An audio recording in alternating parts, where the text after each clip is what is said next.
Thanks, Coach. Thanks, Coach and players for being here. We got Hampden-Sydney here with us now for our press conference, our Friday press conferences. Hampden-Sydney now 31-2 this season. You'll be the home team tomorrow. Their path through the tournament, we review this. They defeated La Roche 98-61, Farmingdale State 72-51. They beat Rowan 91-76, Nebraska Wesleyan 68-60, and then yesterday knocked off Guilford 62-57. This is their second national championship game appearance. The previous was 1999 in Salem. Coach, we'll take some questions, comments from you, then we'll take questions.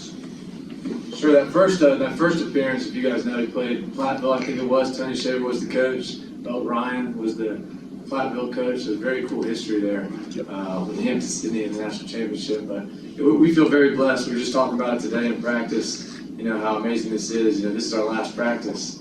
You know, and this is our last possible practice. It's the last one we could get to, and how great it's been as a group to be together. And all the guys were praising each other. It was a pretty special moment out there, and we're very thankful to be at this point. You know, I think we don't take it for granted, and we're excited to see what we can do tomorrow.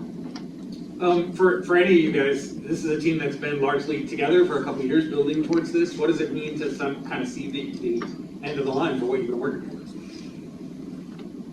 Yeah, it's been unbelievable. I mean, you know, a lot of us have played together for 3 or 4 years now, and I think it's just been great, you know, to see all the hard work that we've put in, and all the blood, sweat, and tears, I guess, you know, finally pay off, and, you know, have an opportunity to compete one last time tomorrow is pretty special for us. And I'm sorry I didn't introduce the players.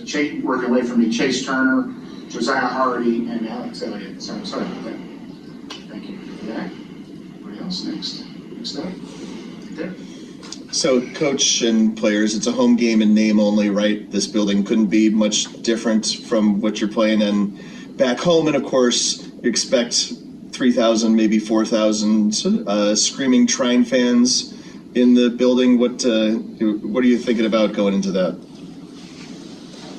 I'm thinking about I'd much rather play in front of a big crowd than an empty gym. I mean, I think it's you know, that's what makes this so special. I mean, and we can't do anything about it. I mean, we can't do anything that we're here and they're in it and they're close by, but we're very excited about it, that it's going to be a packed house, and you know, we plan to feed off that energy. I just want to kind of piggyback off of what Coach Kimbrough said, as far as just, I feel like through all the things that we've gone through over the past 4 to 5 years, together has kind of shaped us for this moment. I mean, I wouldn't win any other way, as far as Coach Kimbrough was saying. I'd rather play in front of 4,000 than 1,000. So it's just like, as many people come, we'll be ready. Chase, I'm interested. Obviously, everybody talks just another game, we're taking it one at a time, but like this is still a big situation. How long did it take to settle in the game yesterday before it felt like it just a normal basketball game? Honestly, of course, we play Guilford. Usually we play them twice, 2 or 3 times a year. So that was our second time playing them. And so we kind of knew what to expect coming in. You know, it felt like a football game. And, you know, but I feel like that's one thing about our team. We're versatile. So it's going to be a up and down type of game. We can play that. It's going to be a football game. We can play that. So I just feel like it was important for us to kind of set the tone at the beginning of the game and kind of fill it out. So probably the first few minutes, but after that, I feel like we got to go. Josiah, was there a moment this season when you kind of realized this team was something special and we can really go a long ways? Yeah, honestly, probably when I first got here, my freshman year, that was like just like the group of guys that we had, and then you know this past season, you know, we were able to take a trip to Costa Rica, and majority of the upperclassmen went on the trip, and you know, spend time with them and just talking things out, like talking our goals out, and realizing like we could really do something, you know, just really helped build that trust and carry that over to the fall, into the season. I mean, it was just like music. Everything was just flowing. Alex, Chase, you want to follow up with that? I mean, I don't really have much else to say. Josiah kind of hit the nail on the head there. That's all right. That's good. Yes. Caleb, initial thoughts on trying? Obviously, we're a great team. Let's have a big season, but I know you're not going to give us your scouting report. But just from what you saw yesterday of trying, your thoughts? I was going to ask you guys if you could help us out with a little scouting. No, it's a quick turnaround, but they're very talented. They move the ball so well. They play so well together. The big guy in the middle that the rim protects on the defensive end. Their guard play is, I feel like, exceptional. So I do feel like we match up well with them because we have guys that can defend several different positions. We're going to have to make sure that the big guys inside, don't kill us and, to be, not just go in there and throw stuff up. I mean, I think they do a good job of protecting the rim and making it difficult on you. But I do think we just saw a defensive team that was about as difficult as you're going to see. But, I think we approach every game the same way. I mean, we're dialed into, I think, ways we want to attack them and what we need to do to try to slow them down. But they have a lot of different weapons. And, watching them is, we had practice today and we had a breakdown from yesterday's game, but there's a lot more film we need to watch before we go into walkthrough tomorrow. That's going to give us some more clarity, I think. Well, I want to follow up on that, Coach, because, right, it's a quick turnaround, but it's not as quick as the previous 2 weekends, and it's not as quick as the ODAC tournament. So I guess one of the questions I was going to ask is, did you guys have a scout on Trine prepared coming into today, or are you, are you taking it fresh, or how does that work for you guys? Yeah, we just walk into these things, blind, pulling out now. I was wondering if it was different with the day off in between. I know I know someone's doing that Look, lately. I have 2 assistants right now, Bryson Gibson and Carson Long. They're as good as they get.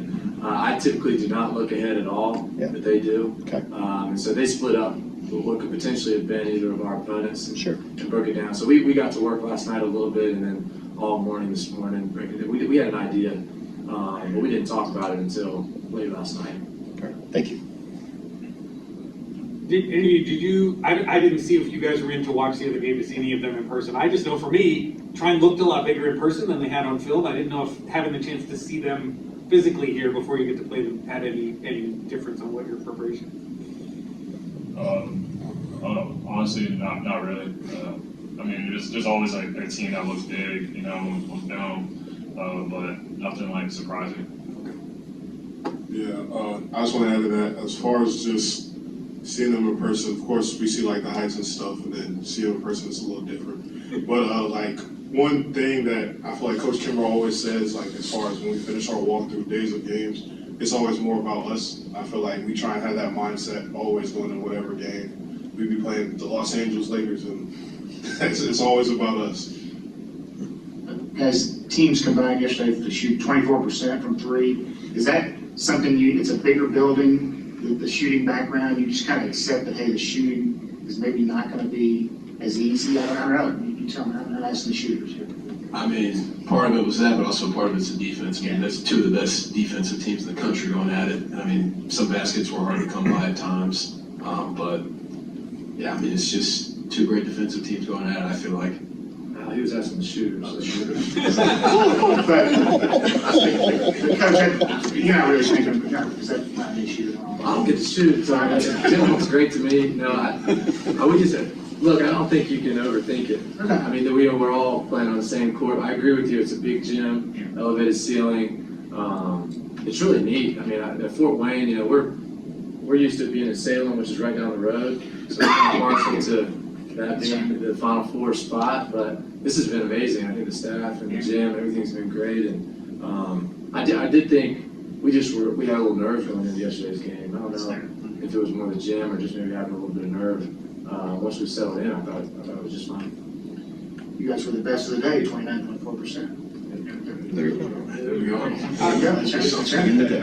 Just gotta ask you, you're facing a really good shot blocker coming up, especially for the guards. It seemed like most Trinity guys are thinking twice about it after you got a few.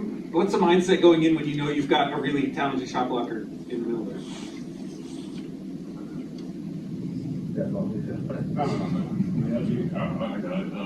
Yeah, I mean, when there's a shot blocker down there, you gotta definitely be a little bit unpredictable with your movements. But honestly, we're just gonna attack it, be confident, trust each other, and then we basically get the rebound.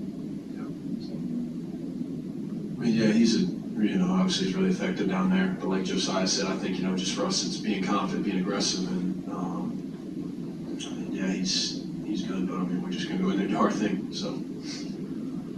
Anybody else? Last chance. All right. Thank you very much.